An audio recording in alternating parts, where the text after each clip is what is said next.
Hey, what's going on? Matt Bove, Dom Tibbetts from here at Buffalo Bills training camp. Question for you. Yeah. Who has been the most fun guy to cover since we got here?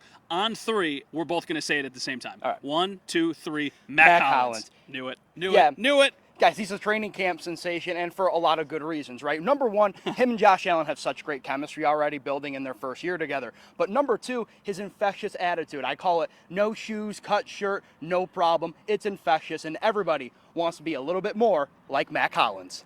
No shoes. Who's got the first foot question?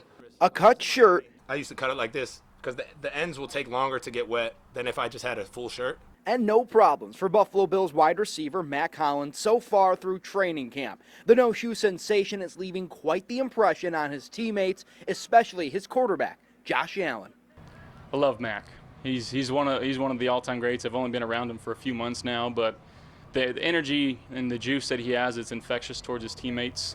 But where does the no-shoes origin story start? Well, my mom and dad got together. 9 months later, I popped out. And then I was barefoot, and then somebody came along and ruined it. Wait, let's not go that far back, but let's rewind to when an injury made even walking difficult for Mack Hollins. So he did what he had to do, which was, of course, call a couple of Australians. Found these guys from Australia called Melbourne Muscular Therapy, and I flew them out to Philly when I was with the Eagles at the time.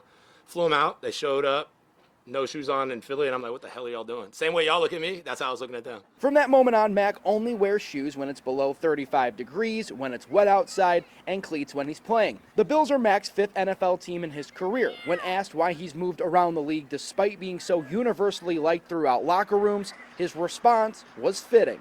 I'll always bet on myself. And I know people are like, oh, you're on a one-year deal, like what could go wrong? Well, what could go right? All right. I bet on myself, shake the dice. If they roll for a 7, then collect my money. Mack will certainly help this Bills offense on the field, but he's already made just as big of an impact on this team off of it. That kind of speaks to who he is. Like, guys want to follow him. You know, he's the first one up here yesterday. You know, he was here before the strength coach. You know, he's out here working, you know, dripping in sweat. It's 5 a.m. Yeah, and to further prove that Mack Hollins effect, I saw offensive coordinator Joe Brady out this morning walking around the pavement with no shoes on. He's a guy who's done this over and over again. It's only going to grow, I feel like, Matt. We should have probably done this without shoes on, but at the same time, we want you to keep watching. So we'll leave the shoes on for Good now. point. We'll have more from training camp tomorrow. That's their last day of practice before an off day on Wednesday. For Dom Tibbetts, I'm Matt Bove.